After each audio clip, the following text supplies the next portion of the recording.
religious, too religious to shirk his responsibility in any way.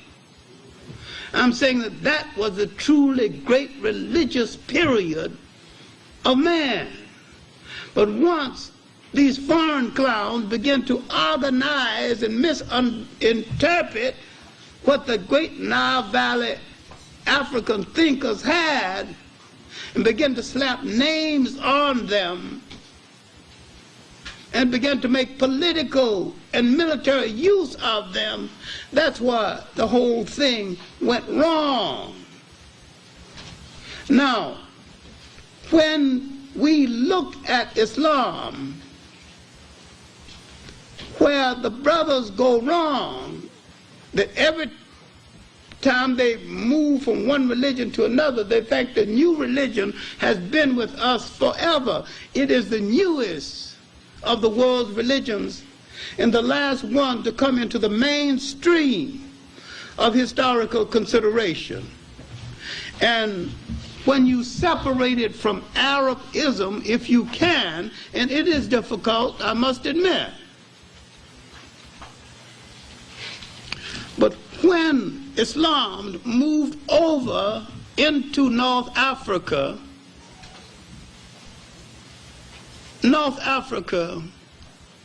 Northeast Africa was a fallen land. It had been raped for 1,000 years. The conquest wasn't much of a conquest. Starting with the Cambyses invasion 550, and they didn't arrive until 639 A.D. And the Cambyses invasion was 550 B.C. Over 1,000 years later, they got there, and they had one invader after another, Greeks, Romans. What resistance was left? All the great structure torn down. They were ready for anything when they arrived. They said they're bringing a great civilization. They arrived to feast on the fallen body of a once great culture. All right, now let's go back and pick them up at a period, the infancy of this thing. But let's look at these religions and look at these Nile Valley civilizations. Look at them as the basis of Western religions. And all the time this had happened while Europe was in its darkness. Now, when you take this like a classroom teacher, you've got to go into details. And when you go into these details, you've got to look at the making of the spirituality of Nile Valley people and to what extent this influenced the people of the Tigris and the Euphrates and the development ultimately of the people who became the people called Arabs. Remember, and this is hard for the new convert to understand, that inactivity as a place in human history, the Arabs are basically an AD people. There is no BC activity of consequence that can be attributed to them.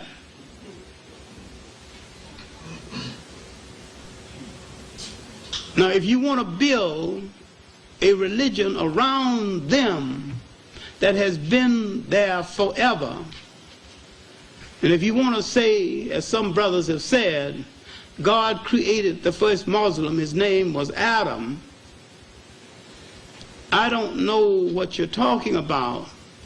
If you want to create an Islam that started before the Prophet Muhammad, again, I don't know what you are talking about. But if you want to say that the elements, the sentiment, the basic social thought that went into the making of the religion existed in Africa before Christ, I can understand what you're talking about. But if you're going to say the religion existed before Christ, I don't know what you're going to talk about. I don't know what you're talking about. Then if you say that Islam is the black man's natural religion, I don't know what you're talking about. But if you say spirituality, the spirituality that went into the making of all three of these religions is the natural spiritual inheritance of the black man, I know what you're talking about. So you have to define your semantics, and you got to define your terminology before I understand what you're talking about. But you cannot say that he had a religion way back there called Islam, because Islam didn't exist way back there. Islam came into existence around the 7th century A.D., and that's what we're going to deal with. Just for your information.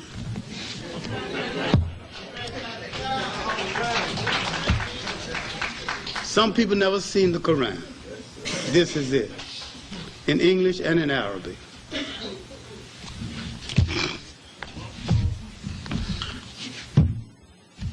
This is a short history of Muhammad and the early caliphs and the early heroes of Islam. This is a book all black Muslims should have read, called Christianity, Islam, and the Negro Race by Edmund Vilmont Blyden. I have 2 shelves of books dealing with Islam, Arabs, and their history alone. 2 shelves. And I read practically everything and every word in every book. I grew up a Baptist Sunday school teacher.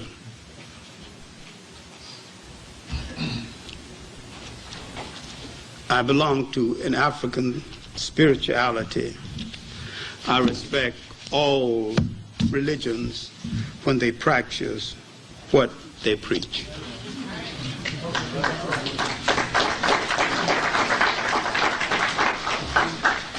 Now, we have to distinguish between what a religion is, what it can be, and what it promises to be. Now let us start with the present, then work back. Let us start with Ella Mazzaroi's series, The Africans. Because this series will and has done a lot of damage, principally because most African people who see the series never read one book on Islam, never read one book on Arab history, and do not plan to do so. And all they have is his word. And they're not going to check him out. He tells you a few good things about Africa, then he is running strictly an Arab Islamic game, and he is running it well. It is a con game. And it is not about African history at all, because he is not telling you African history. He is telling you basically a few tidbits of African history in order to get his Arab Islamic point across.